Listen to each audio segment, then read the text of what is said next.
Diretamente do Brasil, Brasília, Distrito Federal. Quem vos fala, mestre Dinho, trazendo sempre informações na palma da sua mão, com notícias de utilidade pública, nacional e internacional. O mestre Dinho, eu quero aqui, antes de iniciar esta live, eu quero falar sobre o Pix do juiz Oscar Aníbal Chapan. Pix, Oscar Aníbal Chapan, @gmail.com. Repito, Oscar Aníbal Chapan, @gmail.com. Está na descrição desse vídeo. Amigos e amigas, quem vos fala é mestre Dinho, dos canais no YouTube, dos patriotas da direita e conservador. Somos contra o terrorismo, traficante e comunismo e todos os covardes políticos que fazem parte desse sistema caótico e melancólico. São verdadeiros covardes por não respeitar a Constituição Federal do Brasil. Não somos covardes.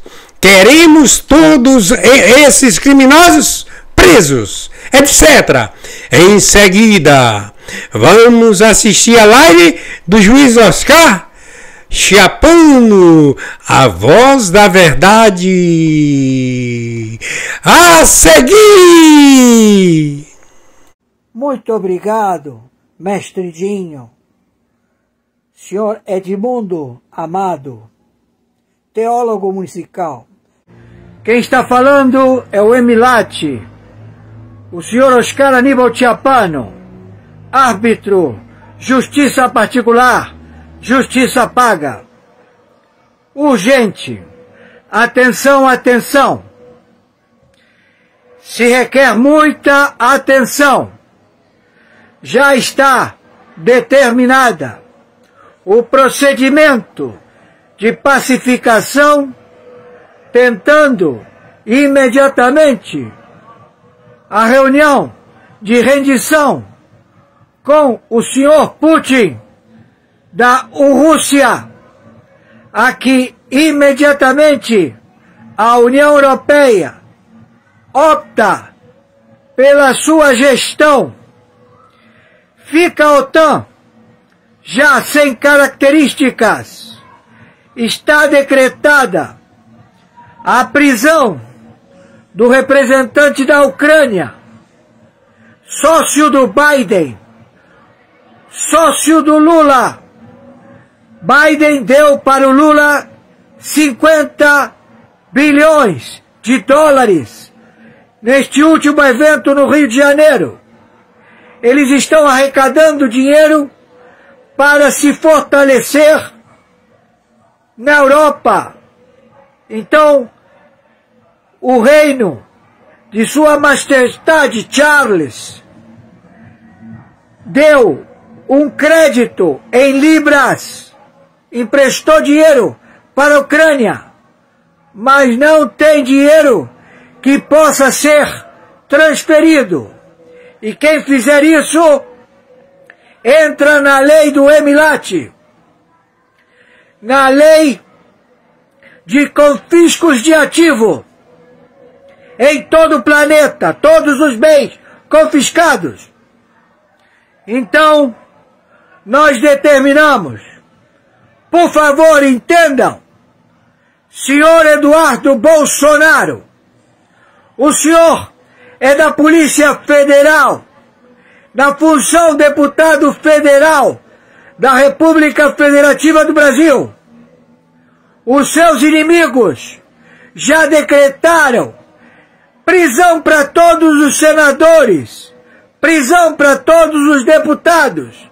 Eles se encontram cerceados, ou seja, todo aquele que não obedecer ao Lula será colocado na prisão em uniforme uniforme, conluio do Pleno da Corte do Supremo Tribunal Federal, que já estabeleceu que todos, senadores, governadores, prefeitos e também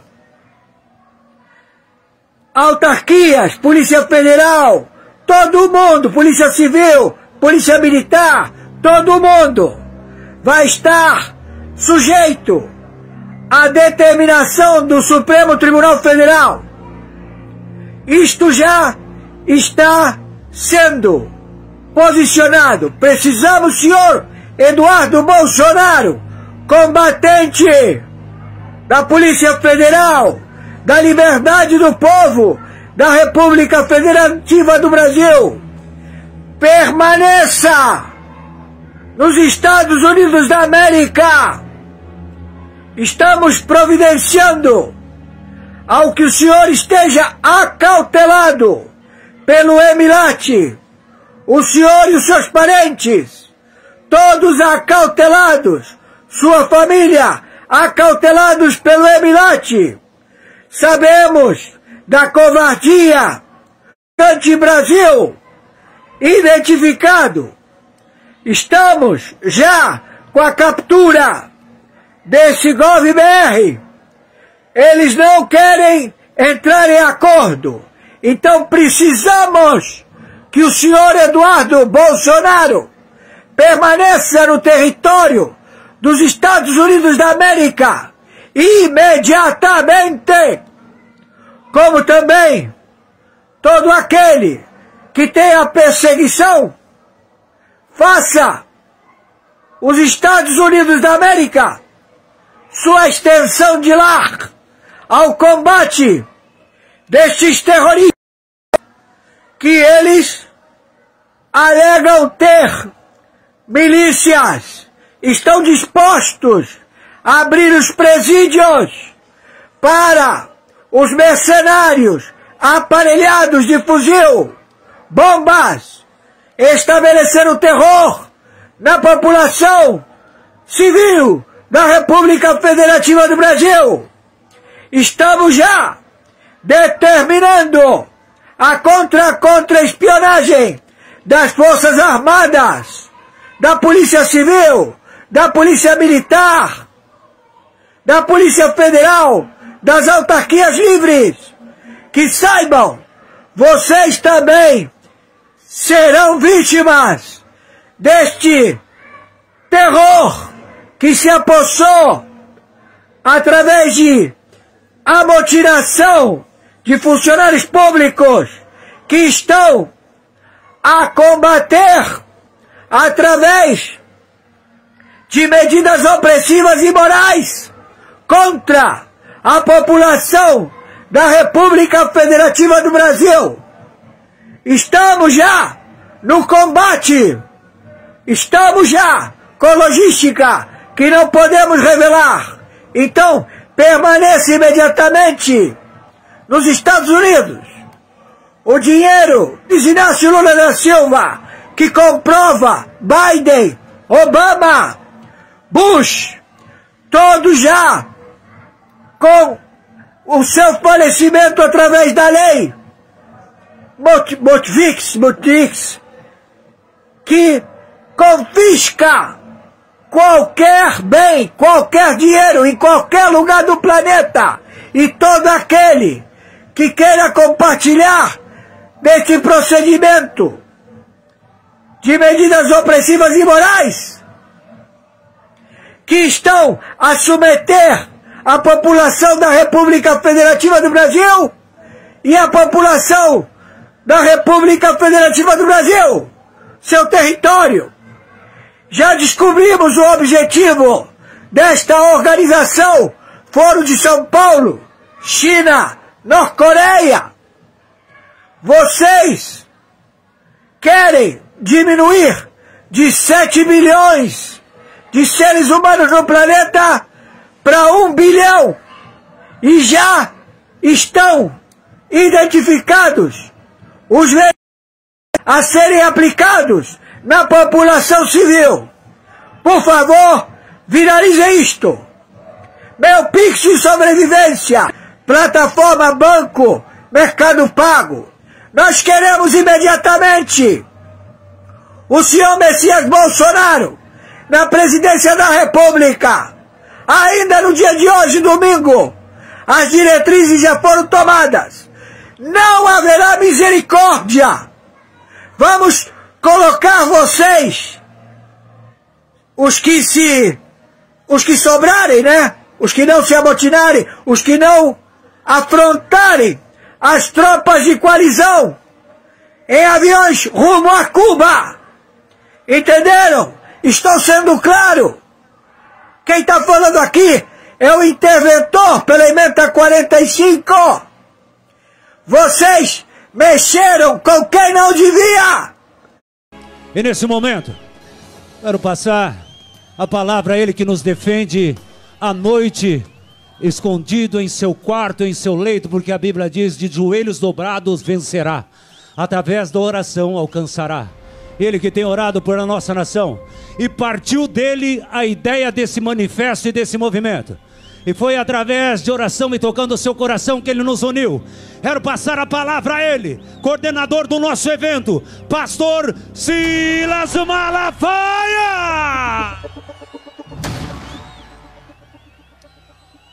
Bom dia, povo abençoado do Brasil. Você tem uma pessoa passando mal, vê aí o pessoal, ó, traz aqui para poder passar. Abre um corredor. Abre aqui um corredor, por favor. Traga aqui a pessoa. Pessoal aí do apoio. Por obséquio. Vamos? Vamos, pessoal do apoio. Isso. Ok. Deixa passar. Tem bombeiro, tá todo mundo aí. Pronto. Povo abençoado do Brasil, preste atenção, por favor, que nós estamos falando em anistia, mas você precisa entender por que essas pessoas estão presas. Eu vou fazer aqui declarações fortes e vou provar, porque eu não vim aqui para fazer acusação leviana. Então eu vou fazer uma declaração e vou provar minha declaração. O ministro Alexandre de Moraes é um criminoso!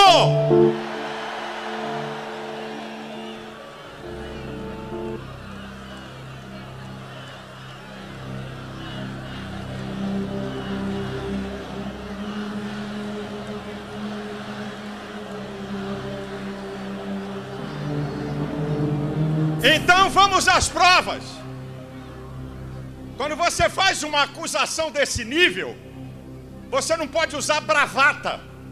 Você tem que provar. Onde é que começa a história de crimes de Alexandre de Moraes? Há quase 6 anos atrás, ele passou a presidir o inquérito de fake news. Esse inquérito é imoral e ilegal, porque não tem a participação do Ministério Público. Artigo 129 da Constituição, que é obrigado. A partir desse inquérito, Alexandre de Moraes, ele estabelece o crime de opinião. Como no Estado democrático de direito, você tem crime de opinião? Ele rasga o artigo 5º, inciso 4º, a liberdade de expressão, e ele estabelece a censura. Artigo 220, parágrafo 2º da Constituição, diz que a censura é vedada. A partir daí, ele cerceia redes sociais de brasileiros, de políticos, prende gente por opinião e tem gente exilada no exterior por causa de opinião. E aí você vai para uma sequência de crimes desse ditador. A coisa é mais grave do que a gente está falando aqui ou pensando. Para vocês terem uma ideia, agora o Ministério Público da Espanha, Alexandre de Moraes, pede a extradição do jornalista Oswaldo Eustáquio, crime de opinião. O Ministério Público da Espanha dá uma lambada em Alexandre de Moraes. O que para você é crime, aqui na Europa é liberdade de expressão. Se a gente continuar, Alexandre de Moraes, todo brasileiro, artigo 5º, inciso 55 da Constituição, tem direito ao duplo grau de jurisdição. O que é isso? O direito de você recorrer às instâncias. Lula e sua quadrilha foram condenados em todas as instâncias com amplo direito de defesa.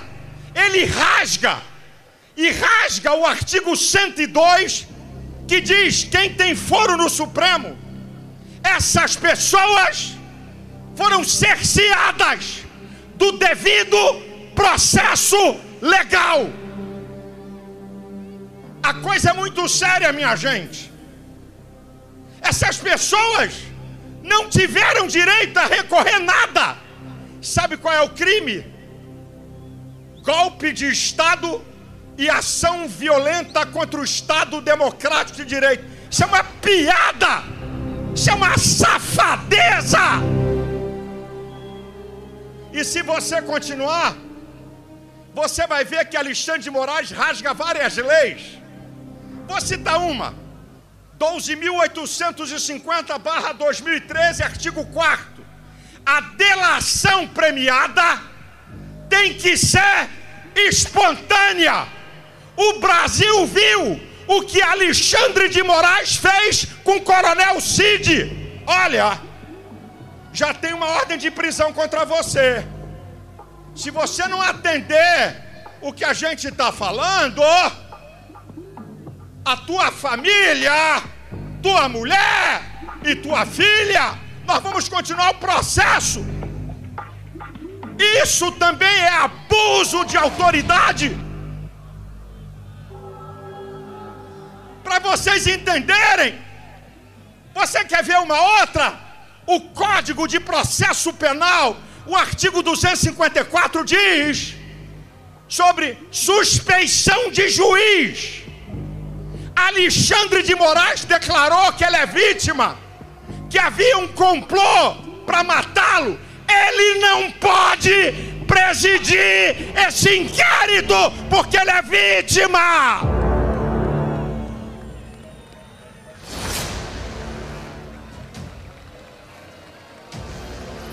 Eu podia continuar mostrando para vocês as leis que ele rasgou. Presidente Bolsonaro, ele rasga leis de tratados internacionais do Brasil. A Convenção da ONU contra a Tortura. Não se pode aceitar ameaça de ninguém em processo judicial. O Pacto Internacional de Direito Político, artigo 14º, livre a sua defesa e você não pode auto-se incriminar.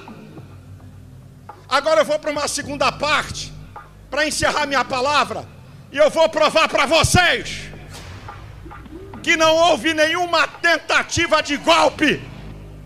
Pura perseguição política a Bolsonaro e à direita. Então vamos às provas. E eu vou encerrar minha palavra. Prova número 1. Entre os dias 2 e 8 de janeiro, Lula no poder, a ABIN, Agência Brasileira de Inteligência, enviou mais de 30 alertas ao governo, dizendo que poderiam haver manifestações violentas. Nenhum alerta fala em golpe. E qual é a prova?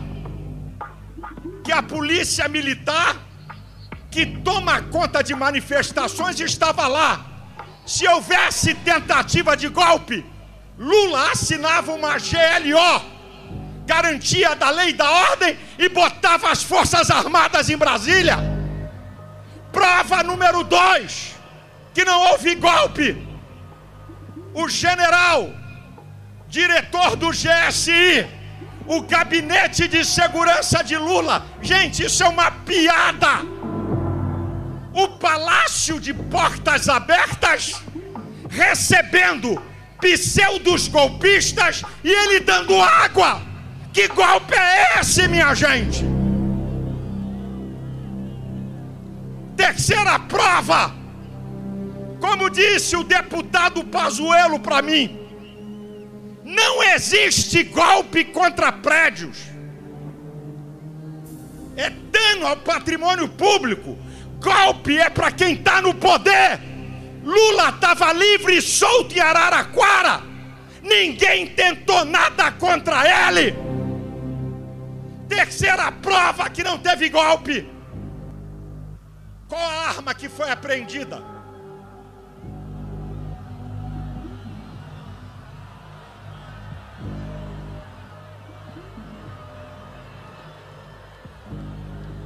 Essas mulheres e homens que foram presos não tinham nem pedra na mão.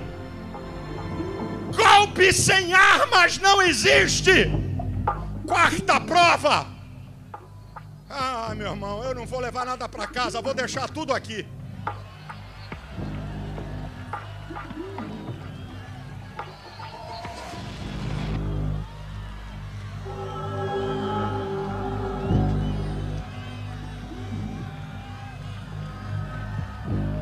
Quarta prova, senhor Flávio Dino.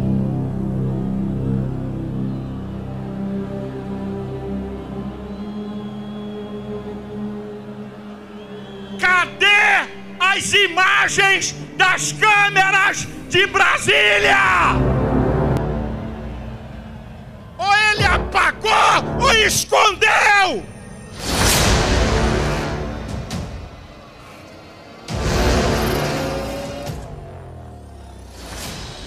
Prova número 5.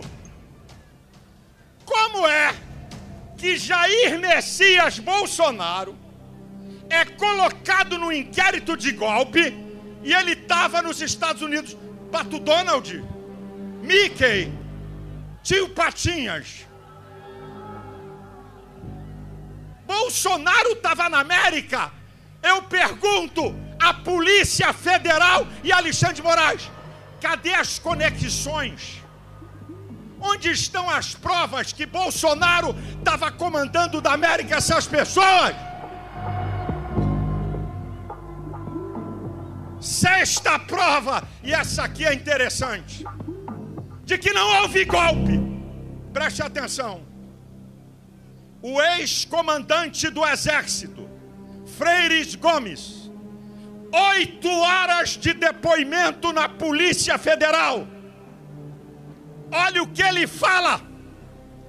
O presidente Bolsonaro apresentou hipótese de GLO, artigo 142 da Constituição, hipótese de estado de sítio de defesa, do 136 ao 109, com detalhe, para estabelecer estado de defesa e de sítio só com a aprovação do Congresso. Que golpe é esse com a Constituição?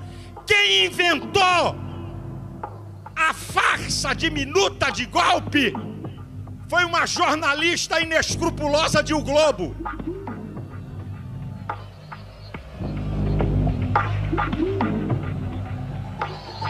Então vai aqui meu desafio. Alexandre de Moraes, Polícia Federal, mostra a minuta de golpe e vamos deixar de conversa fiada. Última prova para eu encerrar. Eu estou mostrando provas de que não houve golpe. quebra-quebra em Brasília, a esquerda fez pior, e várias vezes. Última prova, a delação do coronel Cid. A delação do coronel Cid é cheia de narrativas. É que fulano disse, Beltrano disse aquilo, Beltrano disse para ciclano. Não tem prova de nada. Ele mudou a delação várias vezes. E nós assistimos um vídeo que eu acabei de citar,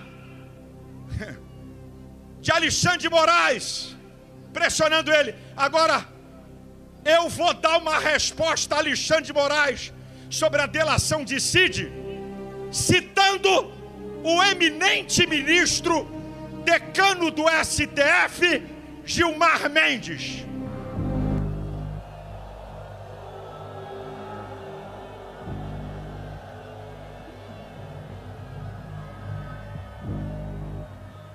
Olha o que Gilmar Mendes cita no plenário do STF.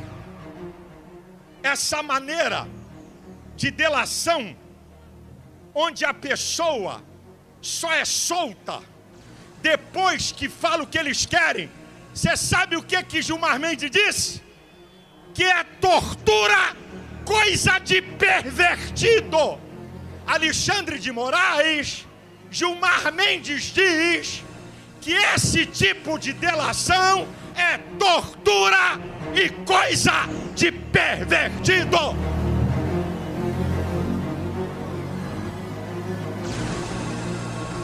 Dados que você talvez não saiba. A primeira turma do STF, que vai dizer se admite ou não a acusação, escuta o lance. Zanini, advogado de Lula.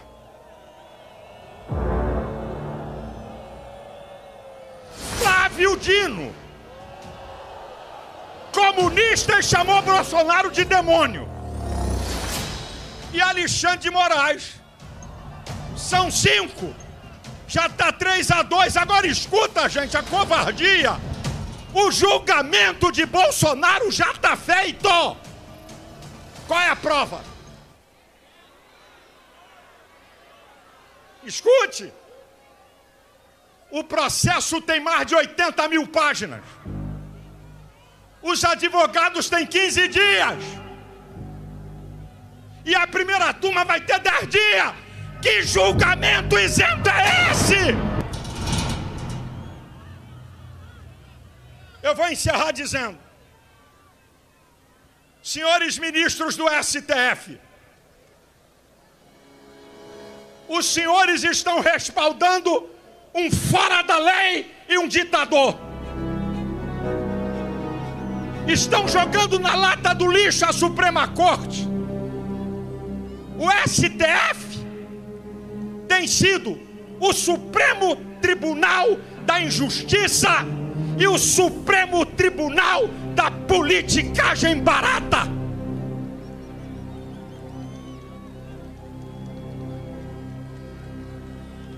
Senhores deputados e senadores, anistia já!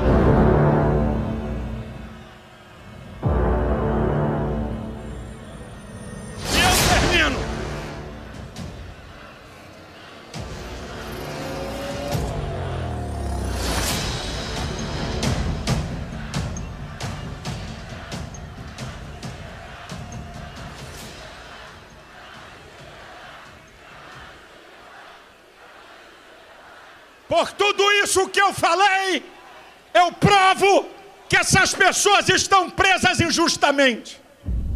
Mas eu vou fechar dizendo uma coisa aqui. Pastor, o senhor é radical, hein? Não. Eu vou deixar uma janela. Eu quero apelar aos ministros do STF, aos senadores. A coisa é mais perigosa, senhores, do que nós pensamos. Senhores ministros, ponham juízo. Vamos buscar. Isso aí não é a solução que você acabou de gritar. Desculpa. Isso aí não é a solução. Vamos buscar um caminho de paz e de conciliação. porque isso não vai ser bom para lado nenhum. E para zerar, brava gente brasileira, longe vai, temos servir, ou ficar a pátria livre, ou morrer pelo Brasil. Ou ficar a pátria livre, ou morrer pelo Brasil. Mais uma vez, brava gente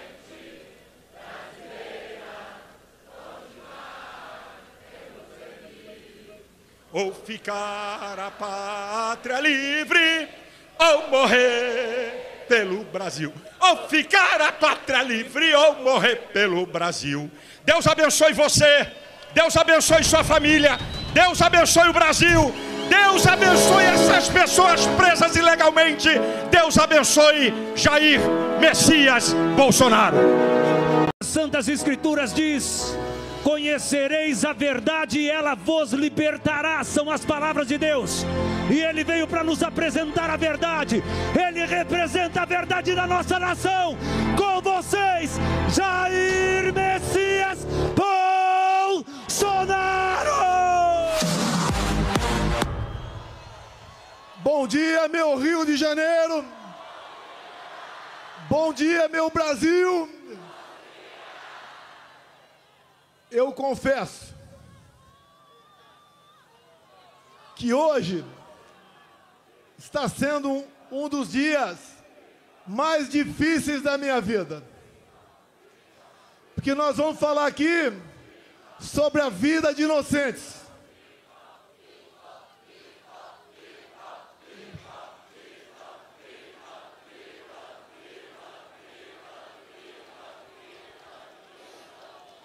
Nós vamos falar sobre a vida de inocentes, sobre a vida de pessoas que estão sendo injustiçadas.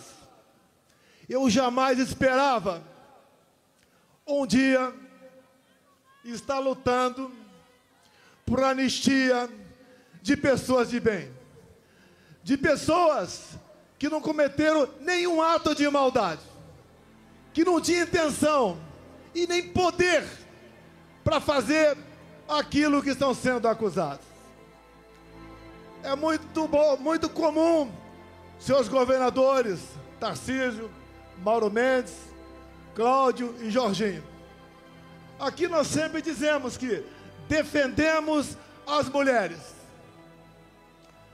Qualquer coisa contra uma mulher é uma polêmica enorme no Brasil. E, obviamente, mais que a defesa, devemos ter consideração com as mulheres. E olhem só, eu vou citar o nome de 5 mulheres aqui. A primeira, Débora dos Santos, está 2 anos em prisão preventiva. Está sendo julgada nesse momento em plenário virtual. Todo mundo está esperando mais uma condenação, com uma pesada pena. Eu peço a Deus que isso não ocorra. Temos também a senhora Valdete Ferreira, 73 anos de idade. Condenação, Cláudio Castro, 11 anos de cadeia. Temos também a senhora Iraci Naguchi, 71 anos de idade. Condenação, Tarcísio, 14 anos de cadeia. Temos aqui de Santa Catarina, Jorginho, a senhora Fátima de Souza, 67 anos de idade. Condenação, 17 anos de cadeia. E a última aqui, eu cito o Mauro Mendes, que é de Mato Grosso, mas a senhora do Ceará, senhora Francisca Eudete, 62 anos de idade. Condenação, 13 anos de cadeia. E mais dezenas de condenações. Homens, avós, jovens mulheres, mães que acordam e dormem sem dar um beijo nos seus filhos. Como faltou aqui agora, como havia combinado com o Bruno Scheid, trazer uma senhora de Ji-Paraná, Rondônia. Essa senhora tem 6 filhos. O mais velho, 10 anos. O mais novo, 10 meses. O marido, um caminhoneiro, que chegou num frete de Rondônia, naquele fatídico domingo de 8 de janeiro, lá em Brasília. Tomou um banho e foi para a esplanada. Acabou sendo pego. Condenação, 14 anos de cadeia. Essa senhora com 6 filhos teve seus vencimentos como servidora de Rondônia bloqueados. Vive de favores. E esse homem está foragido. Talvez seja na Argentina, com dezenas de outros patriotas. Eu jamais pude imaginar um dia na minha vida que teríamos refugiados brasileiros mundo afora. Até há poucos anos, a gente não sonhava em passar por uma situação como essa. E estamos passando.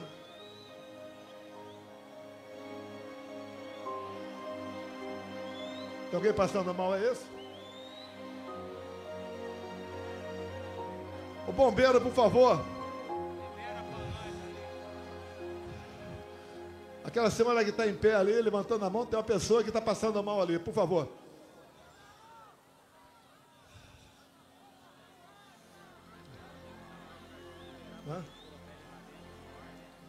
É aqui o corredor aqui, por favor, o corredor aqui. Só abrir um corredor aqui, por favor.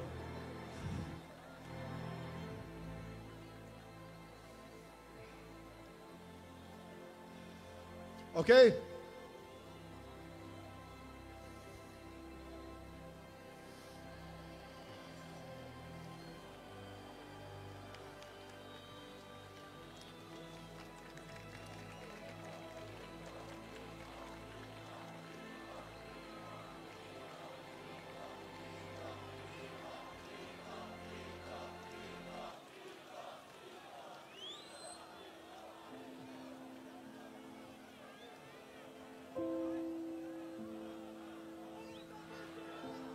Abre o corredor que vai ser transportado aí.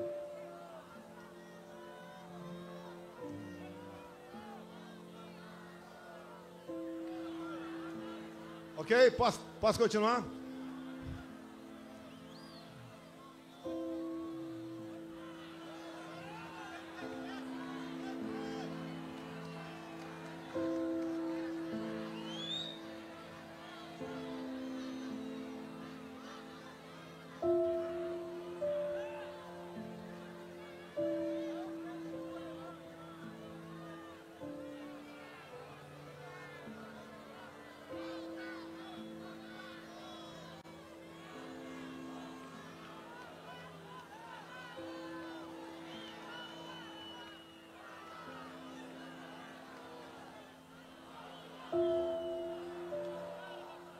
Essa senhora aqui, tem mais alguém? Tá atendendo ali.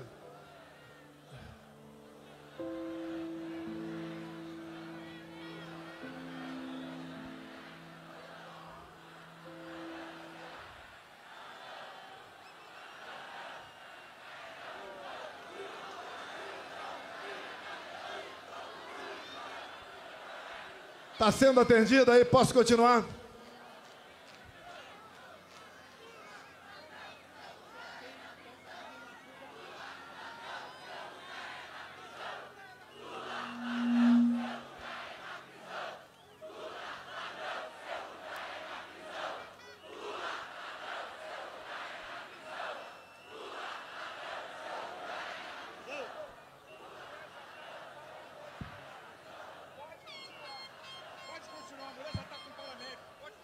Serviço médico já está presente. Corredor está aberto. Bombeiro já está ao lado do colega que está passando mal. Vamos continuar. Se precisar, eu paro. uma pessoa é importante para nós. Vida e liberdade se confundem. E entendo que a liberdade é tão importante quanto a própria vida. Que uma pessoa sem liberdade não vive. Essas pessoas, essas senhoras, já idosas, todas mais novas do que eu. Porque na sexta-feira agora, eu chego nos meus 70 anos de idade, se Deus quiser. 70 anos bem vivido. Algumas tribulações, mas a satisfação e a consciência de estar ajudando o seu país a sair da escuridão. Essas pessoas que eu citei aqui, senhoras idosas, acusações, entre outras, dano qualificado, elas têm força para quebrar alguma coisa? Tem alguma imagem de uma delas quebrando alguma coisa? Por que nós sabemos que a pena tem que ser aplicada a quem realmente cometeu aquele dano? Uma outra, associação criminosa armada. Essas senhoras, foi encontrada alguma arma com alguém no dia 8 de janeiro de 23? Uma outra, golpe de Estado. Como disse há poucas semanas no programa Roda Viva, ministro da Defesa José Múcio, golpe de Estado é o povo, Forças Armadas e uma liderança. Quem é a liderança ou quem foi a liderança dessas pessoas? Não tiveram. Foram atraídas para uma armadilha. Até o presidente da República, que costuma acordar tarde durante a semana, acordou cedo domingo e foi para Araraquara.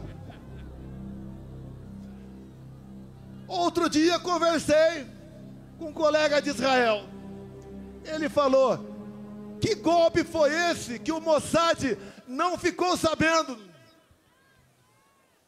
Quando se há uma tentativa dessa natureza pelo mundo, em poucos minutos, o mundo todo toma conhecimento.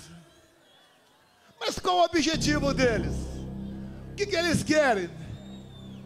Todas as narrativas contra mim foram para o espaço.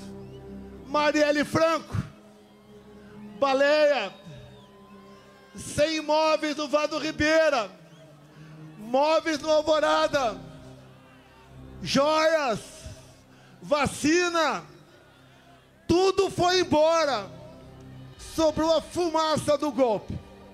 Quando o Malafaia fala em dispositivos constitucionais,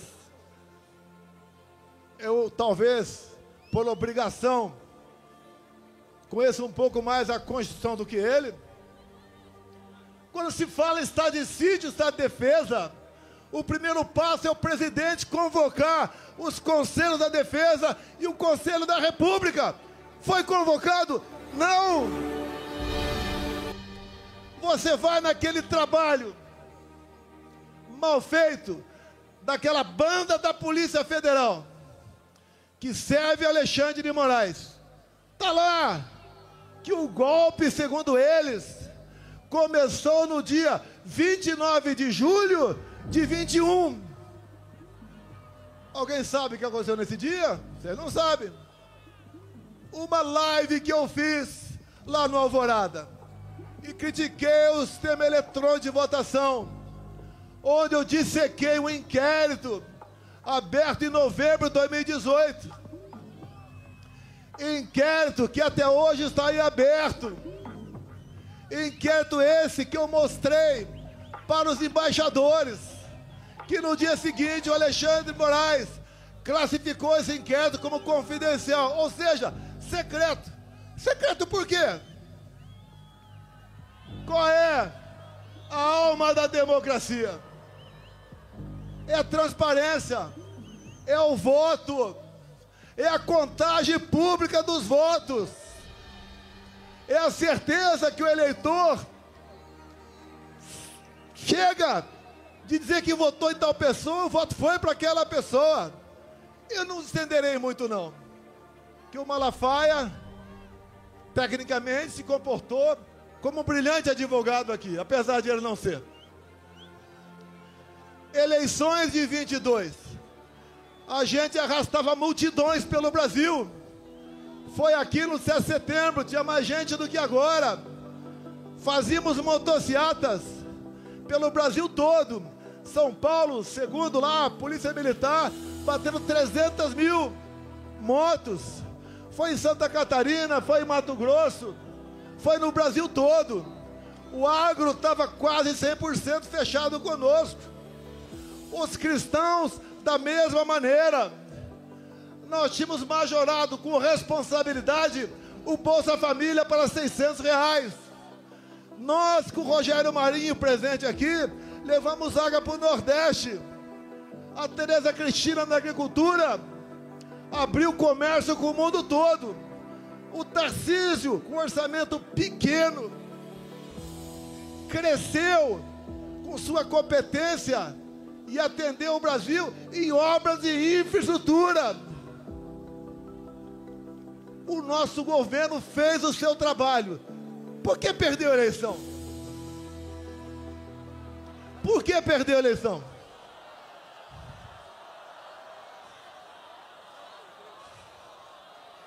Será que a resposta está no inquérito 1361, secreto até hoje? Eu cometo um crime, tranquilo, se a Rede Globo de televisão me convidar para, a exemplo do que tive no Flow agora, 3 horas ao vivo, Rede Globo, 3 horas ao vivo, vocês perguntem o que bem entender. Eu quero 30 minutos para falar do Brasil, mas pergunte o que bem entender. E eu abro esse inquérito secreto ao vivo na TV Globo. Não sei se meus advogados conseguirão esse inquérito, mas se a divulgação do inquérito foi o início do golpe, o povo tem que saber o que está nesse inquérito.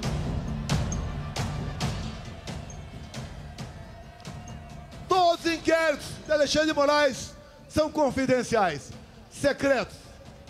Ninguém pode saber de nada o que está ali. Ele começou a investigar o presidente da República em julho de 21. A PF não pode investigar o presidente. E não tinha um fato definido.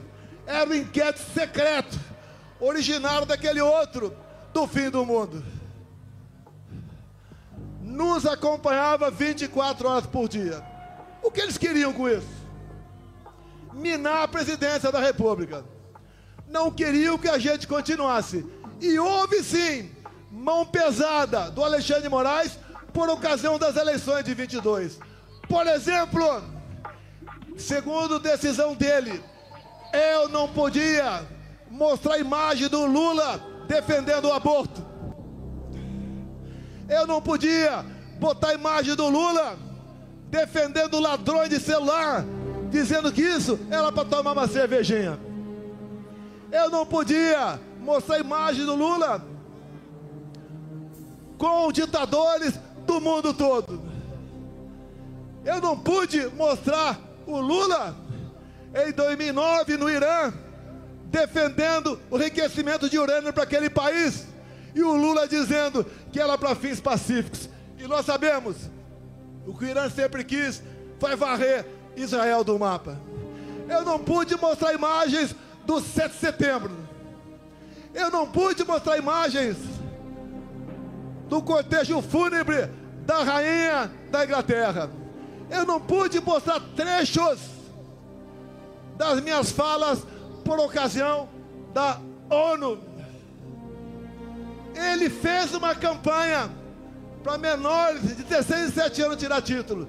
E essa garotada dessa faixa etária, a tendência é sempre votar na esquerda.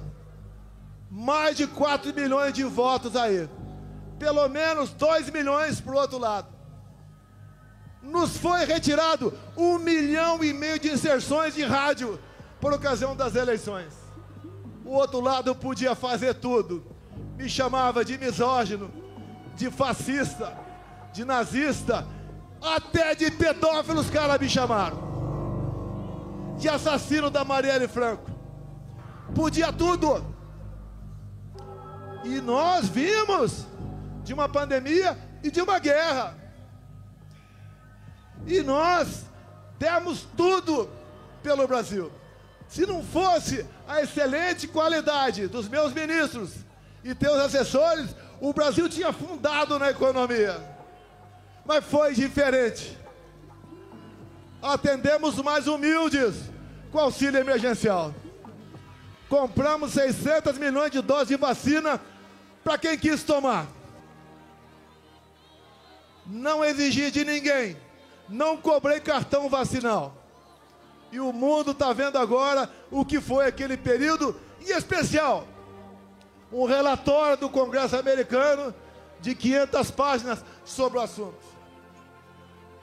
A verdade dói e pode tardar, mas ela não falha. Essas pessoas que estão presas, homens e mulheres, idosos, jovens mães, esse é o motivo desse nosso encontro aqui hoje em Copacabana. Mas o que eles querem no final das contas, como o ministro disse há pouco tempo, nós derrotamos o bolsonarismo. O que eles querem? Como viram que a questão da inelegibilidade dá para ser alterada, afinal de contas, me tornaram inelegível. Por quê? Pegaram dinheiro na minha cueca? Alguma caixa de dinheiro no meu apartamento? Algum desfalque estatal? Porque me reuni com embaixadores. E a outra, porque subi no carro de som do Silas Malafaia. A primeira, abuso de poder político. Não ganhei nenhum voto com aquilo. A outra, abuso de poder econômico. Não gastei nenhum centavo com isso também. O que eles querem? É uma condenação. Se é 17 anos para as pessoas humildes, é para justificar 28 anos para mim. Não vou sair do Brasil. A minha vida estaria muito mais tranquila se eu estivesse do lado deles. Infelizmente, quem prejulga e julga e faz maldade contra o povo, não posso estar do lado dessas pessoas. Escolhi o lado mais difícil, o lado do meu povo brasileiro. Não tenho obsessão pelo poder. Eu tenho paixão pelo meu Brasil. Se algo na covardia acontecer comigo, continue lutando. O que eles querem aqui no Brasil é fazer igual a Venezuela. Lá foi implementado o voto impresso por pressão do governo Biden. E a primeira vez que teve eleições com voto impresso lá na Venezuela, o que aconteceu? Primeiro, o Maduro tirou da sua frente a sua oposição. Tornou Maria Corina e Capriles inelegíveis por 15 anos. Com a acusação, atos antidemocráticos. Alguma semelhança com o Brasil? Quando eles querem me tirar por uma condenação, já que a inelegibilidade está ameaçada para eles, inventam uma historinha de golpe. Que golpe é esse que eu tenho que provar que não dei? E tem que ser o contrário. Eles têm que provar que eu tentei. Queria dizer que o golpe começou no dia 29 de julho de 21 e terminou no dia 8 de janeiro de 23. Ninguém engole essa história. E só não foi perfeito essa historinha de golpe para eles, porque eu estava nos Estados Unidos. Se tivesse aqui, estaria preso até hoje, ou quem sabe, morto por eles. Eu vou ser um problema para eles, preso ou morto. Mas eu deixo acesa a chama da esperança, da libertação do nosso povo. Afinal, o Brasil é um país fantástico. Nós seremos vitoriosos.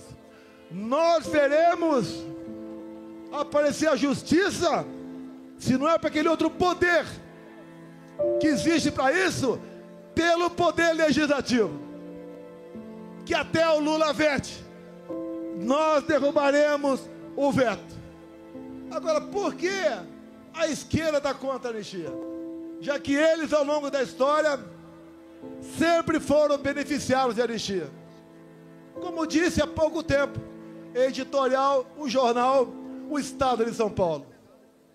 Se tirar das mãos do PT a falsa bandeira de defesa da democracia, o PT não existe. Não tem o que apresentar para vocês.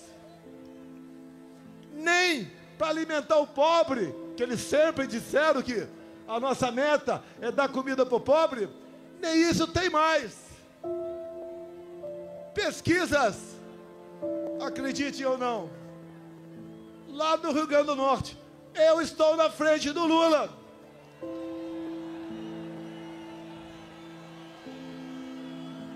Indo para o encerramento, façamos comparações. Compara o nosso governo de poucos anos com o atual. Dá para comparar. Dá para comparar. Na infraestrutura, o atual ministro do PT com Tarcísio de Freitas.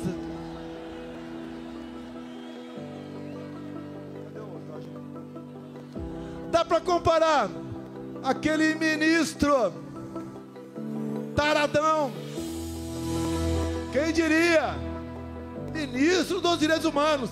Dá para comparar o taradão com a Damares.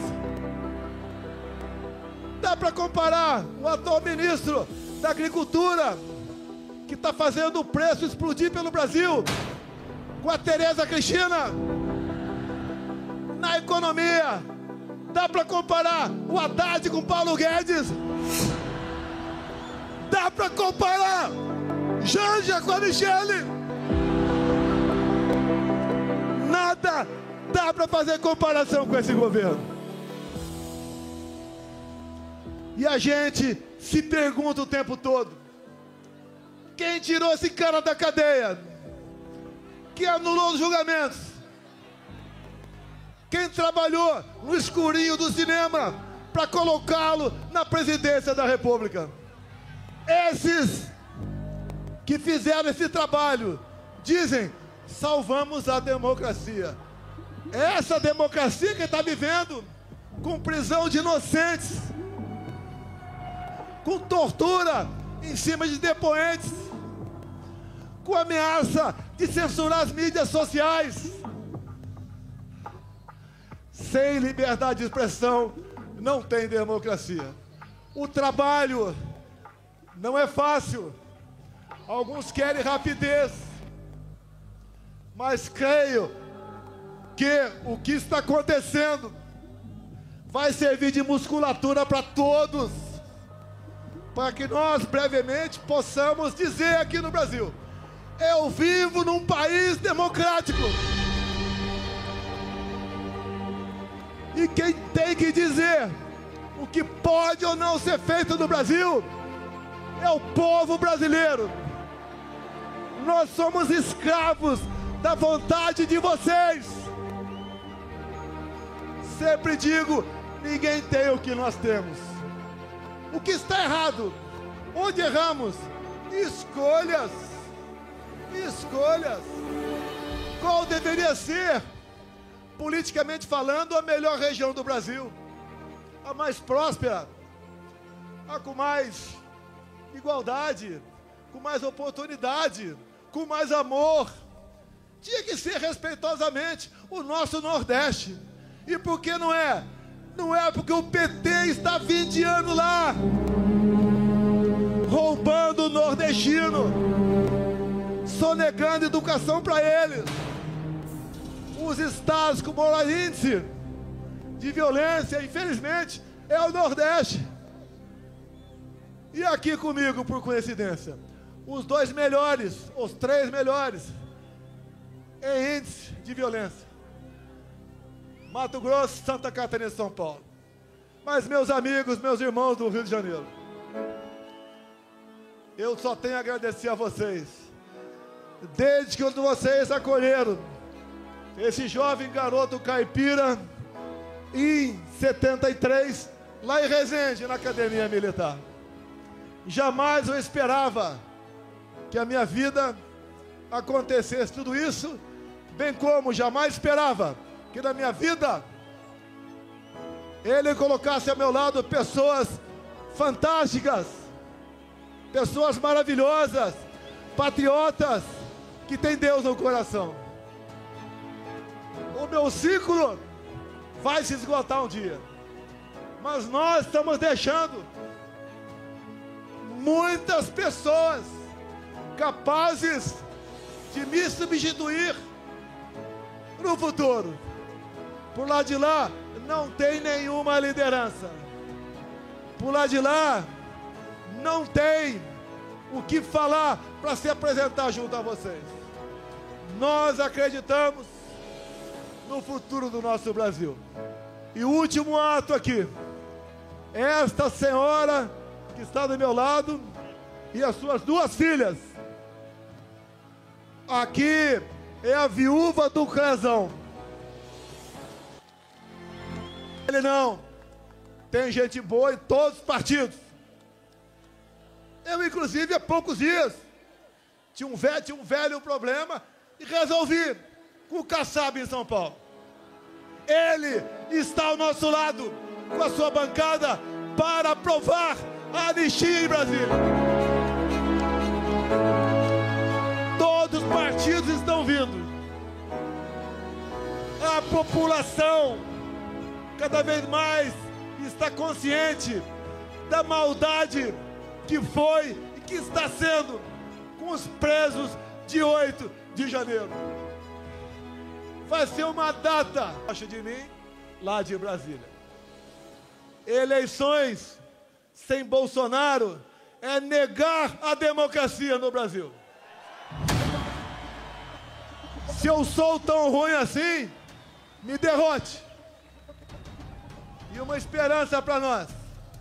O TSE, Tribunal Superior Eleitoral, por ocasião das eleições do ano que vem, será um tribunal isento, diferente daquele que conduziu as eleições em 2022. Muito obrigado a todos vocês. Obrigado a Deus pela minha segunda vida. Obrigado a esse povo maravilhoso que cada vez mais se interessa por política, que cada vez mais fala em valores e princípios. Para esse povo que está mudando o destino do nosso Brasil. Muito obrigado. Brasil acima de tudo.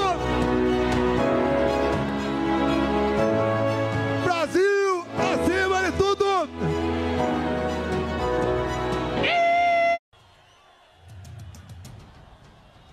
Bom dia, Copacabana! Não ouvi. Bom dia, Copacabana! A gente está aqui no dia de hoje, prestem atenção. Não é para testemunhar a história. A gente está aqui no dia de hoje para escrever a história. Quem concorda comigo? Nós vamos escrever uma história diferente para o Brasil. A gente está aqui no dia de hoje para lutar pela liberdade. A liberdade é uma árvore que dá fruto. E no dia que essa árvore morrer, os frutos vão embora. Vai embora o investimento, vai embora a segurança jurídica, vai embora a prosperidade, vai embora a própria democracia. Qual a razão de afastar Jair Messias Bolsonaro das urnas? É medo de perder a eleição? Porque eles sabem que vão perder? A gente está aqui para pedir, para lutar, para mostrar que nós todos estamos juntos, para exigir a anistia daqueles inocentes que receberam penas desarrazoadas. A gente está aqui em homenagem ao Crezão. A gente está aqui pela família dele, porque o Crezão não pode ter ido em vão. A gente está aqui pela Débora. A gente está aqui pelo Ezequiel. A gente está aqui para fazer a diferença. O que eles fizeram? Usaram batom? Num país onde todo dia a gente assiste traficantes indo para a rua, onde os caras que assaltaram o Brasil, os caras que assaltaram a Petrobras, voltaram para a cena do crime, voltaram para a política, foram reabilitados. Está certo isso? Está certo isso? Parece haver justiça nisso? Então é correto que a gente garanta a anistia daqueles inocentes que nada fizeram. E nós vamos lutar, nós vamos garantir isso. Nós vamos garantir que esse projeto seja pautado, seja aprovado. E quero ver quem vai ter coragem de se opor. E podem ter certeza que nós vamos conseguir os votos. Nós vamos conseguir cuidar dessas pessoas. A gente precisa passar isso a limpo, para que a gente tenha pacificação, para que a gente possa se dedicar aos temas nacionais, para que a gente possa discutir a longevidade, para que a gente possa discutir o envelhecimento da população, o financiamento do SUS. Qual é o grande problema? Ninguém aguenta mais inflação, porque tem um governo irresponsável que gasta mais do que deve. Ninguém aguenta mais o arroz caro, o feijão caro, a gasolina cara, o ovo caro. Prometeram picanha e não tem nem ovo. E se tá tudo caro, volta Bolsonaro! O governo das pessoas hoje, mais cedo, no vídeo que eu fiz rapidinho, porque tem muitas coisas. Quando a gente começa a falar desse caso aqui, eu lembro de tantas coisas que eu já pesquisei sobre isso, né? E às vezes eu começo a lembrar na hora. Por exemplo, tem esse caso aqui, que foi um caso interessante. Eu não sei se vocês já ouviram falar desse caso. Investigação revela que Lula conseguiu burlar a fiscalização de voo. Ó, o estranho caso em que um delegado da PF proibiu fiscais de inspecionar bagagens de Lula quando ele se preparava para voar de jatinho privado para Roma. Lula entrou num jatinho com 7 ou 8 malas, indo para Roma. E as malas não passaram no raio-x, né? Na manhã de 3 de junho do ano passado, no Aeroporto Internacional de Guarulhos, em São Paulo, um jato particular se preparava para decolar. A aeronave já estava taxiando quando os pilotos e 5 passageiros foram surpreendidos por uma certa operação atípica, deflagrada por iniciativa da Receita Federal. Os fiscais foram informados de que malas haviam sido embarcadas de maneira suspeita no jatinho, sem passar pelo raio-x. A operação cinematográfica, porém, foi abordada antes de ser concluída. E isso deu origem a uma investigação sigilosa em curso na Polícia Federal e no Ministério Público Federal. Reportagem da Veja dessa semana teve acesso à investigação que levou que dentro do avião estava o presidente Lula, acompanhado de segurança e mais 3 auxiliares, seu fotógrafo e o assessor. Parece que ele tinha umas 8 malas dentro e as malas não foram revistadas, não passou. Claramente que dentro dessa mala deveria ter um monte de cueca suja, né? Porque ele não quis que ninguém soubesse o que tinha dentro da mala, né? Eram, parece, 7 ou 8 malas. E quando a Polícia Federal viu que não tinham passado pelo raio-x, eles pararam o avião e queriam ver o que estava dentro da mala. Aí um advogado dentro do avião não permitiu. E aí o Lula foi para Roma com as malas. Com certeza, essa mala foi para a Itália, deveria ser roupa. O Lula não queria que a Polícia Federal visse que tipo de roupa que ele tinha, né? Tipo de cueca suja, o tamanho da cueca, talvez as fraldas que ele usa, talvez garrafa de cachaça, porque o Lula gosta muito de cachaça, de repente era garrafa de cachaça, né? É só uma historinha para você entender como é que o negócio é estranho, né? O negócio é muito estranho. Então, voltando ao Poio Carvajal, ele foi preso na Espanha e aí começou um processo, cara, de guerra. Os Estados Unidos entrou em guerra literal, uma guerra diplomática com a Espanha para tentar trazer o Poio Carvajal para os Estados Unidos. E foi uma guerra de anos, tá?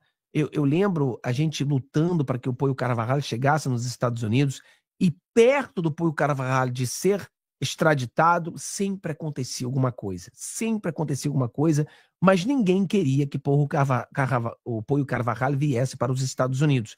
Depois de anos de luta, nós conseguimos, finalmente, o Poio Carvajal, ele foi extraditado para os Estados Unidos. Então, ele ia fazer uma delação premiada na Espanha, agora ele faria, ou está fazendo, de acordo com as matérias aqui nos Estados Unidos, uma delação premiada aqui nos Estados Unidos. Algumas pessoas dizem que tem 19 envolvidos que estão no Brasil. Eu não sei se isso é verdade, tá? Procurei em várias fontes, não posso confirmar isso aí. Eu sei que, de acordo com várias fontes, está tendo uma delação, mas eu não sei quem ele está delatando, não sei quem é. Mas o presidente Bolsonaro, que sabe mais do que eu, obviamente, ele acaba de mencionar que o que vai acontecer quando o Poio Carvajal, a delação dele chegar no Brasil. Saiu da Espanha para os Estados Unidos e agora vai chegar no Brasil. Então, eu não sei o que o Bolsonaro sabe, mas ele mencionou isso, que é interessante. Tá? É muito interessante. Lembrando a você que nessa história do Poio Carvajal tem mais pessoas envolvidas. O Saab, ele foi preso, basicamente ele foi sequestrado pela polícia americana e trouxeram ele aqui para Miami e ele também está sendo julgado e ele também está fazendo delações premiadas. O Saab, ele era o cara que fazia lavagem de dinheiro. Então, o Poio Carvajal, ele era o responsável da logística. Ele fazia a logística para onde o dinheiro da droga ia, né? Para a embaixada da Venezuela na Espanha, embaixada da Venezuela no Brasil, embaixada da Venezuela na Argentina, na Colômbia, na Bolívia, e aí fazia distribuição de dinheiro. O Saab era o responsável por fazer a lavagem do dinheiro. O dinheiro chegava através das drogas e ele abria empresas com esse dinheiro e fazia com que o dinheiro estava entrando, entre aspas, de forma legal. Ele também está preso nos Estados Unidos, também está fazendo uma delação. Então, é uma coisa assim que a gente observa e fala, cara... E aí eu falei para vocês que ele estava prestes a fazer uma delação, eu acho que isso foi 2 anos atrás, e o governo Maduro sequestrou o irmão do Poio Carvajal. Deixa eu ver se eu encontro essa matéria, porque ela é interessante. Peraí.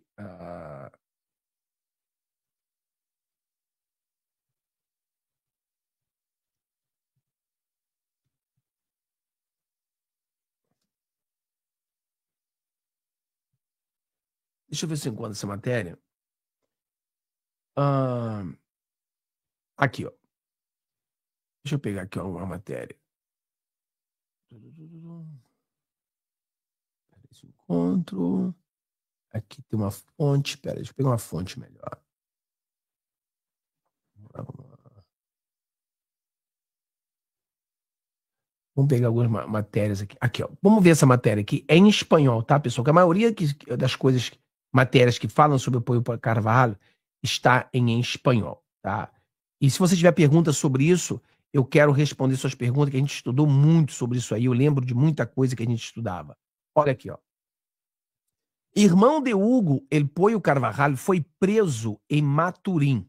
Olha aqui, ó. Iraís Carvajal, sobrinha do general aposentado Hugo El Poio Carvajal, denunciou a detenção arbitrária de seu pai, José Eduardo Carvajal, na tarde de segunda-feira em sua casa, no bairro de Las Cañenas. Que porra é essa aqui? Essa propaganda chata pra burro. De Las Cañenas. A mulher afirmou em um vídeo postado nas redes sociais que um grupo de 8 homens armados apareceu na residência, levou o Carvajal e eles disseram que um chefe o mandou para uma entrevista, que ele precisava falar sobre algo, mas não disseram o que se tratava, disse ele. Depois de várias horas, disse Iraís Carvajal, seu pai conseguiu entrar em contato para dizer que estava no aeroporto de Maturim e que seria levado para Caracas para uma entrevista. Então, aqui está o vídeo da menina, que é a sobrinha do Poio Carvajal.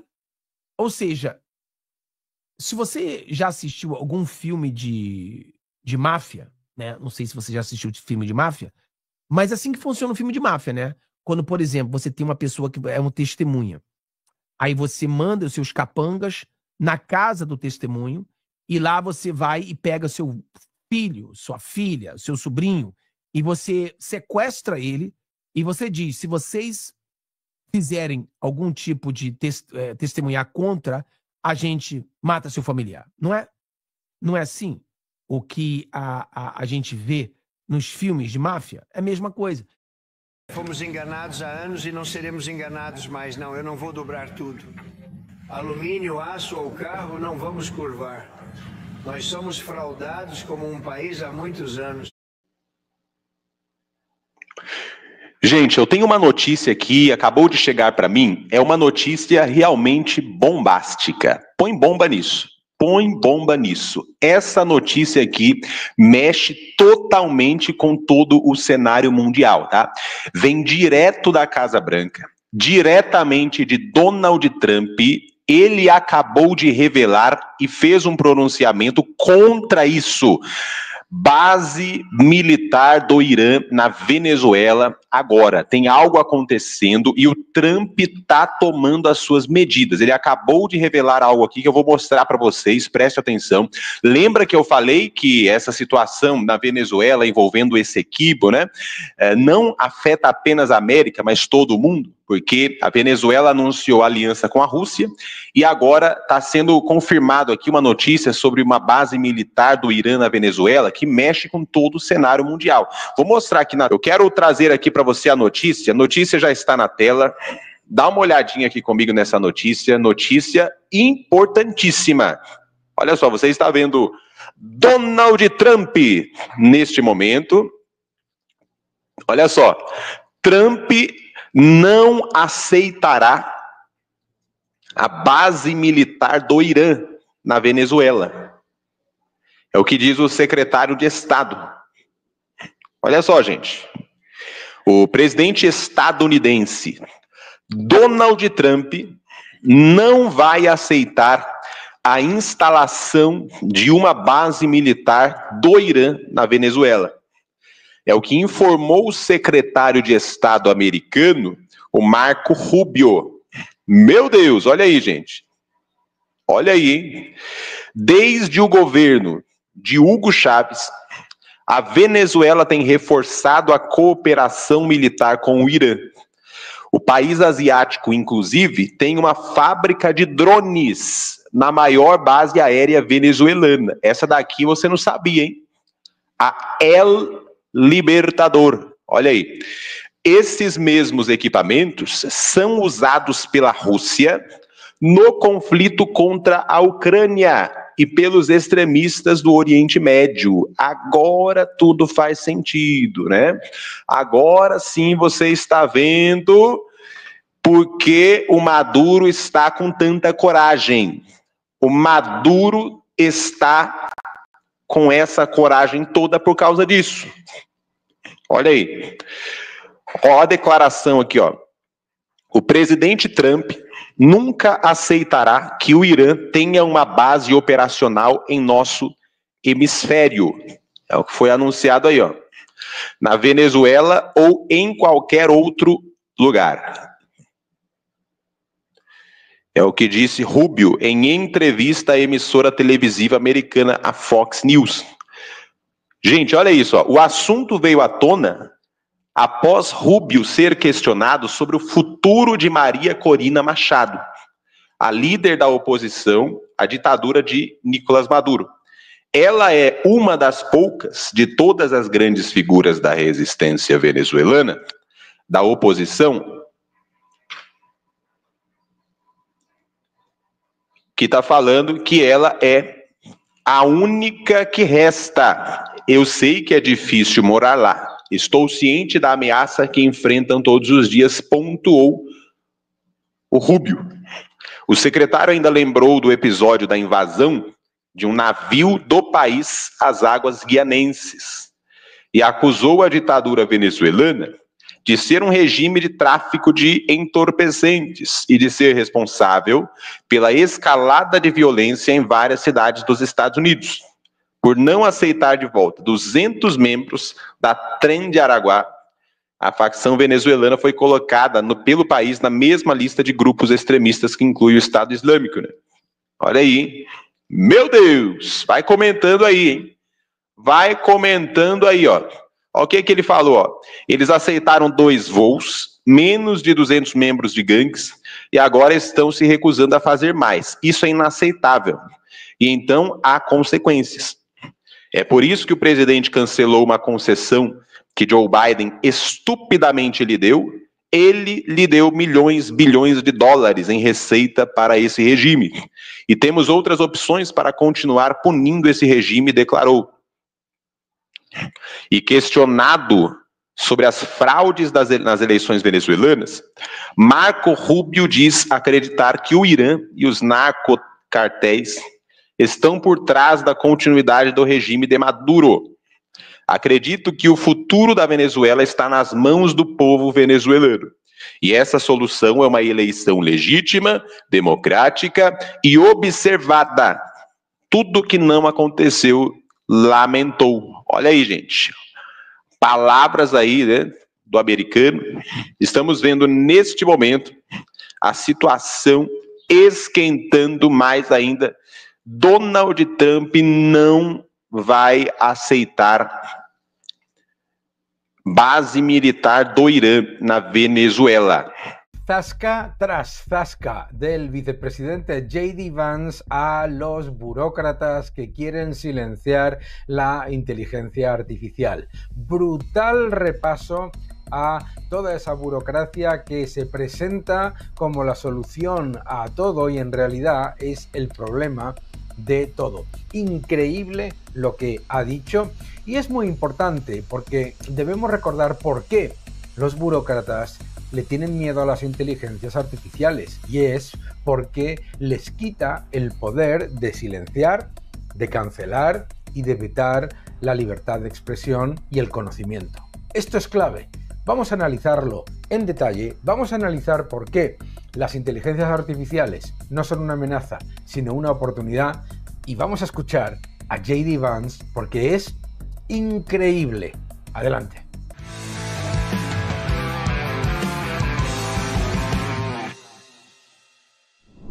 Hola a todos y bienvenidos a mi canal. Muchísimas gracias por suscribiros, gracias por dejar vuestros comentarios y muchas gracias por darle un me gusta a este vídeo. Zasca tras zasca. Las caras de algunos de estos burócratas son de verdad un mapa.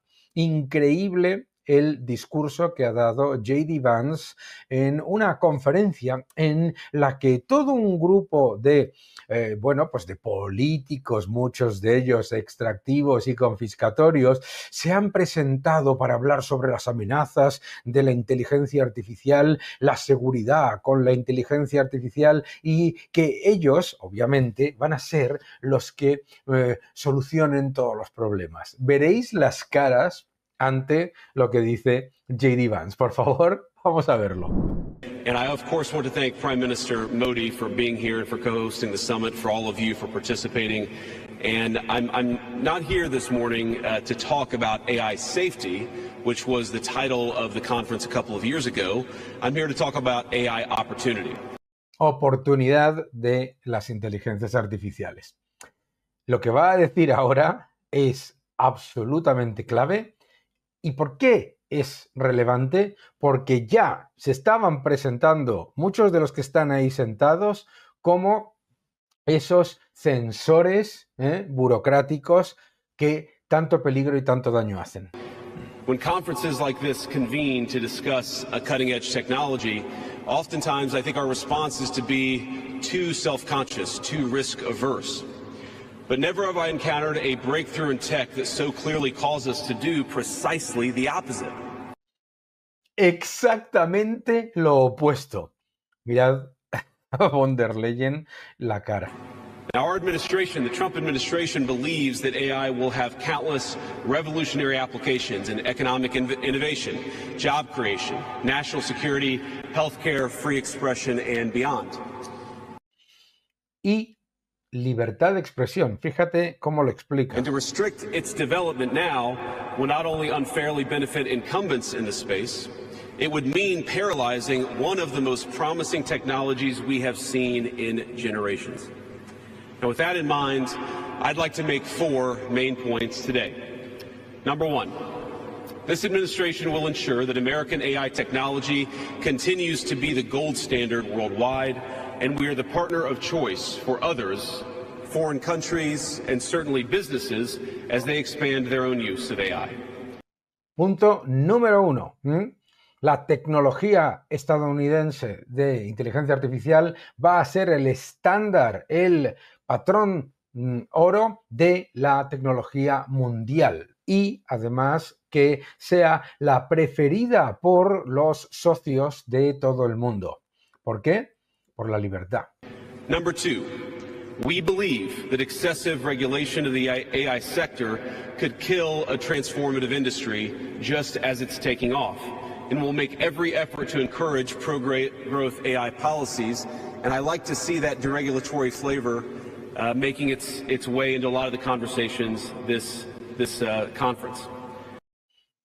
Mira, la cara. Todos estos venían a regulación, prohibición, limitación, etcétera, etcétera, etcétera.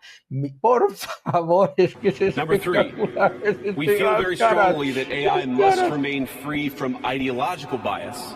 And libre de sesgo ideológico. Es que es escucharlo y los defensores de la libertad nos emocionamos.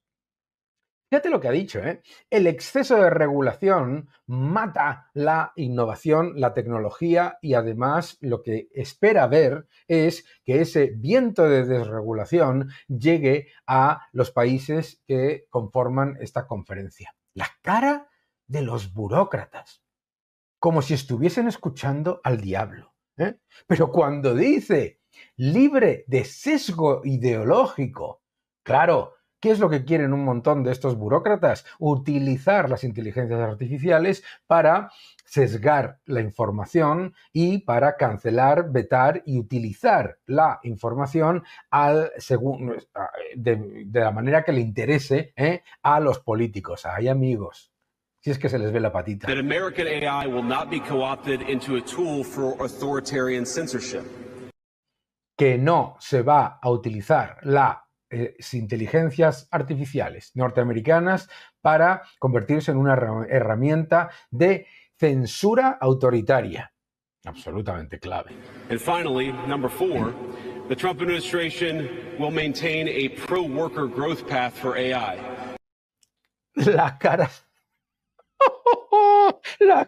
de Trudeau, por favor, la cara de Trudeau. Es como si estuviera escuchando a Satán, cuando lo que es más cercano a Satán ha sido la administración Trudeau. La cara de Trudeau, la cara de los burócratas que están todos enfadados porque están escuchando libertad, desregulación, evitar el sesgo ideológico. Fíjate las cosas que está diciendo, ¿eh? So it can be a potent tool for job creation in the United States. And I appreciate Prime Minister Modi's point.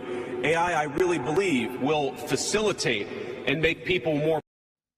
La cara, por favor, es que la lista, es que la lista de burócratas es espectacular. Mira la cara, por favor, de von der Leyen, que parece que está escuchando, pues no lo sé, el mal. Cuando lo que está diciendo es todo lógica. Y cuando lo que está demostrando es por qué Estados Unidos sigue siendo un líder tecnológico y por qué otros países, desde Canadá hasta la Unión Europea, están perdiendo la batalla tecnológica. Productive, it is not going to replace human beings. It will never replace human beings. And I think too many of the leaders in the AI industry, when they talk about this fear of replacing workers, I think they really miss the point. AI, we believe, is going to make us more productive, more prosperous, and more free. Más libres más productivos y más prósperos. Claro que sí, efectivamente, como dice J.D. Vance, las inteligencias artificiales no destruyen empleo. Lo que hacen es desplazar competencias y crear muchísimo más empleo, no solamente en los sectores de alta cualificación, sino en los sectores de lo que se llama baja cualificación, que es un concepto ridículo en cualquier caso, como lo sabemos por los países más tecnologizados y los países con más nivel de robotización, como es el caso de Corea del Sur. The United States of America is the leader in AI, and our administration plans to keep it that way. The U.S. possesses all components across the full AI stack, including advanced semiconductor design, frontier algorithms, and of course, transformational applications. Now, the computing power this stack requires is integral to advancing AI technology. And to safeguard America's advantage, the Trump administration will ensure that the most powerful AI systems are built in the U.S. with American-designed and manufactured chips. Esto es lo lógico, ¿no? O sea, es que tienes que escuchar luego a todos los burócratas hablar de liderazgo en inteligencias artificiales cuando ponen barreras al conocimiento, barreras a la innovación, barreras fiscales. Es brutal, es brutal. Lo que nos explica J.D. Vance en esta maravillosa conferencia es la pura lógica. Lo que está hablando es pura lógica, ¿no? Y me alegro de que se haya presentado en una conferencia en la que políticos se supone que todos los niveles ideológicos, pero que en realidad tienen un tronco común, que es el del estatismo. Políticos que están asustados ante el avance de la tecnología porque la tecnología diluye el poder de los burócratas. Políticos que están absolutamente aterrados ante el avance de las tecnologías como las inteligencias artificiales porque están dando libertad de expresión, mayor productividad, mayor crecimiento y mayor capacidad a las empresas y a los que crean riqueza. Es increíble. Un político debería estar encantado con las inteligencias artificiales. Sin embargo, en un país tan profundamente analógico y tan poco tecnologizado como es el caso de España, el gobierno lo primero que ha hecho ha sido crear una agencia de supervisión de la inteligencia artificial. Buscad el vídeo en mi canal sobre la agencia de supervisión de la inteligencia artificial que han creado esta banda de caraduras. Pero sobre todo, lo que es vergonzoso es que muchos de estos líderes escuchen estas palabras que son sentido común. Lo que está diciendo J.D. Vance es puro sentido común. Fortalecer la capacidad de Estados Unidos en cuanto a inteligencia artificial, fortalecer la posición en toda la cadena, desde la minería hasta la fabricación de chips, hasta cualquier otro factor, incluido, por supuesto, los algoritmos y la tecnología en sí misma. Bien. ¿Qué es lo que está diciendo para que se enfaden o para que miren con cara como si estuviésemos hablando de la maldad? Pues claro, ¿qué es lo que pasa? Verás, la inmensa mayoría de estos políticos quieren utilizar una amenaza inexistente, la de las inteligencias artificiales, para utilizarlo como una herramienta de represión. Claro. Primero te dicen, no, es que hay que regular y hay que controlar las inteligencias artificiales para garantizar la seguridad. Y lo que en realidad están haciendo, como siempre que utilizan el argumento de la seguridad, lo que están haciendo es introducir el caballo de Troya de la cancelación, del veto, de la censura y el sesgo ideológico. Y el sesgo ideológico. Claro que quieren introducir el sesgo del estatismo, cancelar las opiniones que sean discrepantes, etc. Y la maravilla que tiene esta revolución de las inteligencias artificiales es que genera muchísimas mayores oportunidades, particularmente para las personas que tienen eso que se llaman menor nivel de capacitación, que es un error. ¿Por qué? Os lo voy a explicar. Veréis, todos los que hemos vivido la revolución del Excel recordamos que para conocer y utilizar Excel tenías que dar un curso. mucha gente incluso en su currículum vitae ponía curso de Excel avanzado, ¿verdad? Y necesitabas de formación reglada para poder utilizar estas nuevas herramientas tecnológicas. Y eso efectivamente sí dejaba a mucha gente detrás. ¿Cuál es la maravilla de las inteligencias artificiales? Que las inteligencias artificiales no requieren de un conocimiento previo o de una formación reglada o de unos cursos de capacitación, sino que requieren de saber hacer preguntas y de moverse junto con las inteligencias artificiales en ese proceso de conocimiento y de fortalecimiento de la información que se genera con la inteligencia artificial. Por eso es la persona que tiene un nivel de capacitación menor en términos reglados, en términos formales, en términos de educación reglada, suele ser la más indicada y la que mejor trabaja con la inteligencia artificial, porque son los que saben hacer preguntas.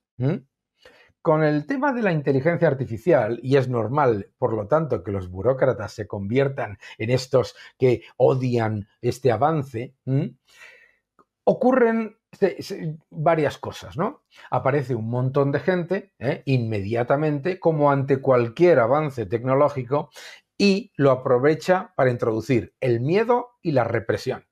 Vamos a morir todos, nos vamos a quedar sin trabajo, la inteligencia artificial lo va a hacer todo y te vas a quedar sin trabajo. Dame tu libertad, dame tu seguridad, que yo te voy a garantizar el futuro. Yo, el burócrata, te voy a garantizar el futuro.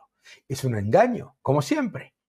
Las inteligencias artificiales, como dice J.D. Vance, no generan destrucción de empleo. Lo que generan es una gigantesca oportunidad y lo que hay que hacer es dar las oportunidades a la economía y a las empresas privadas para aprovechar al máximo esas oportunidades en una estrategia pro trabajadores, que es lo que está proponiendo la administración Trump y Vance, y no en una estrategia anti-trabajadores, que es lo que estamos viviendo en la Unión Europea, en España y en tantos países, en donde se prefieren clientes rehenes antes que trabajadores independientes y libres.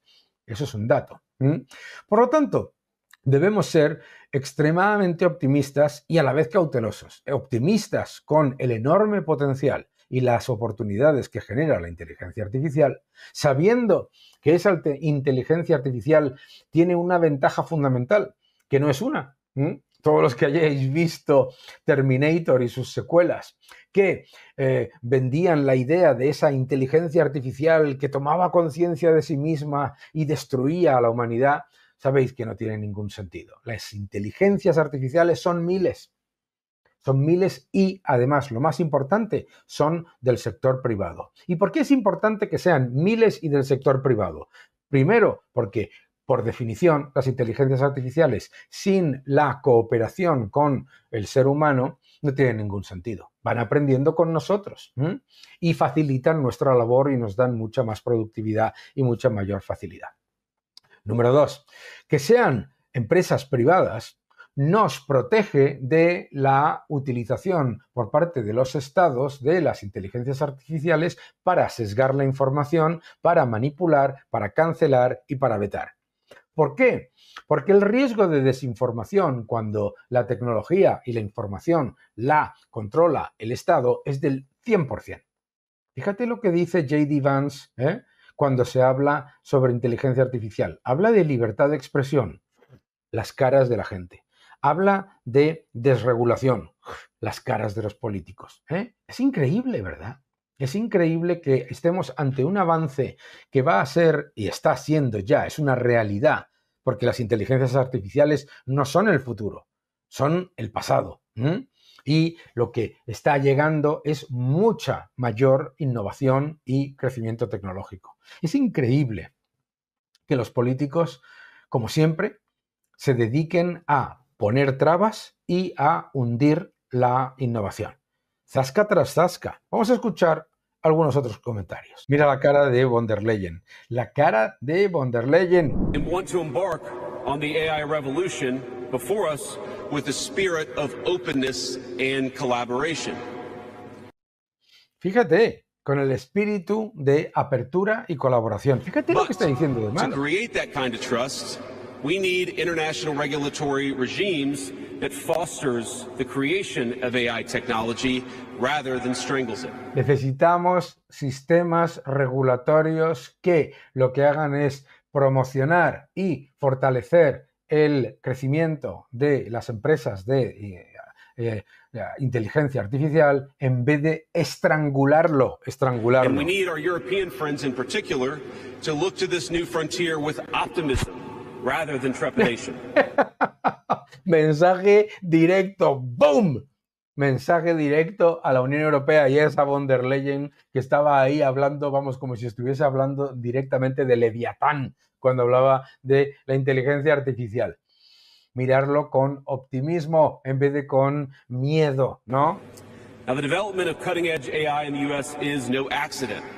By preserving an open regulatory environment, we've encouraged American innovators to experiment and to make unparalleled R&D investments.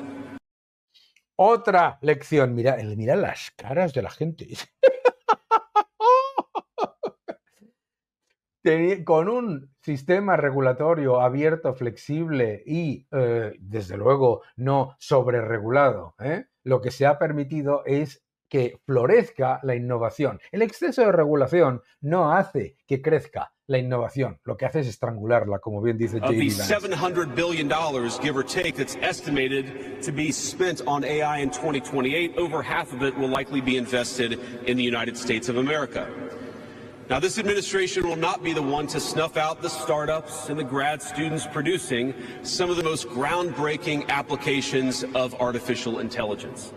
Instead, our laws will keep big tech, little tech, and all other developers on a level playing field. Now, with the President's recent executive order on AI, we're developing an AI action plan that avoids an overly precautionary regulation. Atención a las caras, que evita un exceso de precaución. Un exceso de precaución ante un enemigo inexistente, ante un peligro inexistente. Hay que ver las caras, ¿eh? Yo es que estoy flipado. Regime, while ensuring that all Americans benefit from the technology and its transformative potential. Now, we invite your countries to work with us and to follow that model if it makes sense for your nations. However, the Trump administration is troubled by reports that some foreign governments are considering tightening the screws on U.S. tech companies with international footprints. Now, America cannot and will not accept that, and we think it's a terrible mistake, not just for the United States of America, but for your own countries. The U.S. innovators of all... Los gobiernos que están poniendo barreras a las empresas tecnológicas estadounidenses se van a encontrar con la respuesta inequívoca de la administración Trump. Lo que está diciendo tiene toda la razón, porque lo primero que quieren hacer muchos gobiernos es estrangular, limitar y ponerle todavía más barreras a las empresas tecnológicas que nos están dando libertad, que nos están dando oportunidad y que nos están dando la llave del progreso, de la riqueza y de la mejora de las condiciones de los trabajadores, de las empresas y de los ciudadanos. Los políticos no son la solución, son el problema. Already know what it's like to deal with onerous international rules. Many of our most productive tech companies are forced to deal with the EU's Digital Services Act and the massive regulations it created about taking down content and policing so-called misinformation. And of course, we want to ensure the internet is a safe place, but it is one thing to prevent a predator from preying on a child on the internet, and it is something quite different to prevent a grown man or woman from accessing an opinion that the government thinks is misinformation. Toma ya, toma ya, toma ya. Eso sí que es un zasca. Esa vergüenza de esta gentuza que está utilizando el concepto de desinformación para decidir lo que les interesa que tú leas, lo que les interesa que tú puedas tener acceso para censurar y para callar. Toma ya el zasca brutal a esa Unión Europea que lo que ha hecho ha sido una decisión absolutamente vergonzosa, como es la de esa normativa que lo que hace literalmente es decidir qué contenido consideran ellos que es desinformación. Oye, los que te han vendido la mentira sobre las restricciones del COVID, los que te han vendido mentiras sobre las mascarillas, los que te han vendido mentiras sobre la guerra de Gaza, los que te han vendido mentiras sobre la posición de Israel, los que te están vendiendo todos los días mentiras sobre la posición del presidente Trump con respecto a Gaza, con respecto a Ucrania y con respecto a los aranceles, por ejemplo, los que te han mentido y te continúan mintiendo diciendo que son líderes del libre comercio mientras ponen más aranceles que nadie. Esa es la realidad. Y J.D. Vance lo recuerda. Meanwhile, for smaller firms, navigating the GDPR means paying endless legal compliance costs or otherwise risking massive fines. Now, for some, the easy... Y eso, mis queridos amigos, son aranceles. Eso son aranceles. Eso es proteccionismo. Eso sí que es proteccionismo, además destructivo, porque la Unión Europea con esa legislación no solamente le pone unas enormes barreras a las empresas tecnológicas estadounidenses y además introduce la censura, la aleatoriedad y el sesgo, sino que además, y esto es lo más peligroso, es que lo está hundiendo y está hundiendo completamente las posibilidades de las empresas tecnológicas y startups europeas de crecer y fortalecerse, con unos costes absolutamente inasumibles. Eso es proteccionismo y no los aranceles de Trump, que los usa como arma geopolítica para equilibrar la balanza.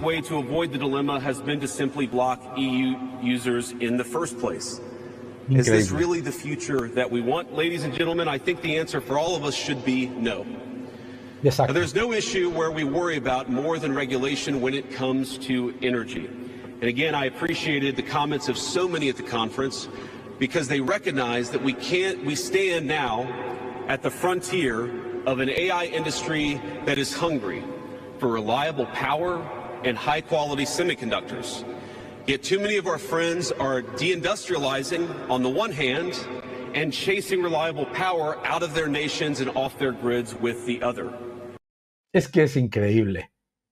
Y vuelve a hablar con toda la razón de la Unión Europea, que está desindustrializándose y destrozando sus opciones de competitividad energética y a la vez exigiendo a los demás que les ofrezcan energía. The AI future is not going to be won by hand-wringing about safety. It will be won by building, from reliable power plants to the manufacturing facilities that can produce the chips of the future.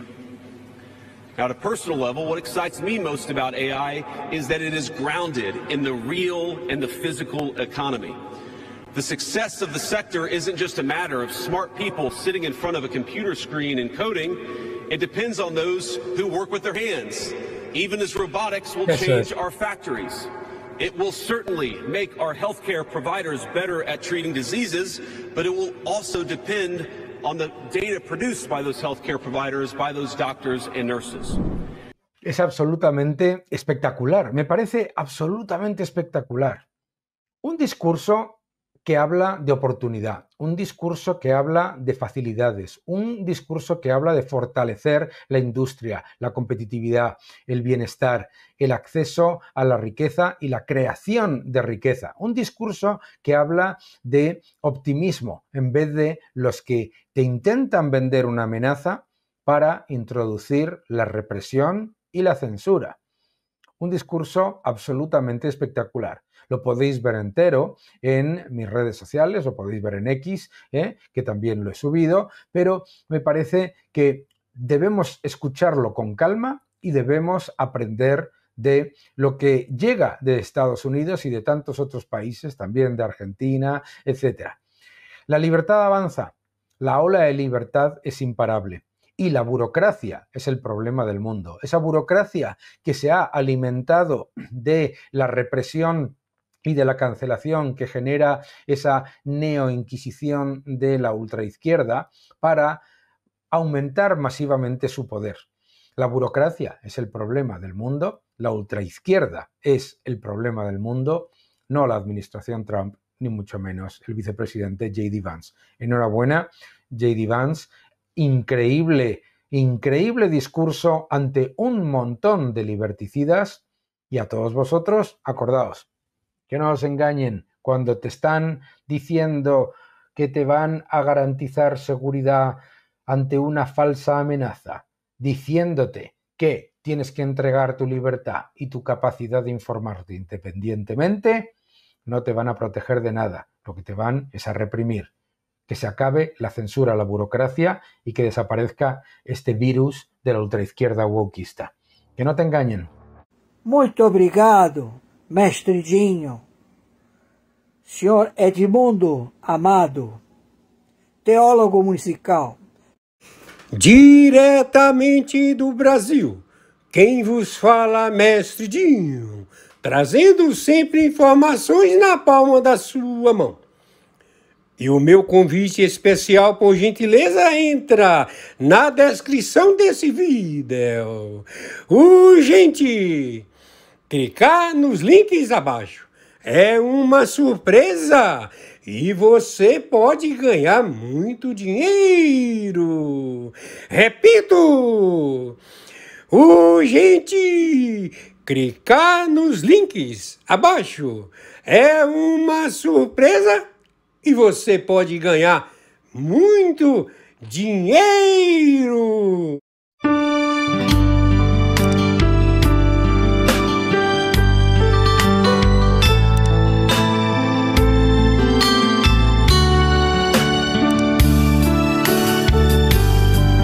Jesus, meu rei, preciso de ti, te seguirei por onde quer que for, mais perto quero estar, sempre hei de suplicar, nos conflitos com o tentador, Jesus me fará vencedor, no nome do Senhor Jesus, o inimigo é amarrado, com o poder do meu Deus, me guardando, me livrando.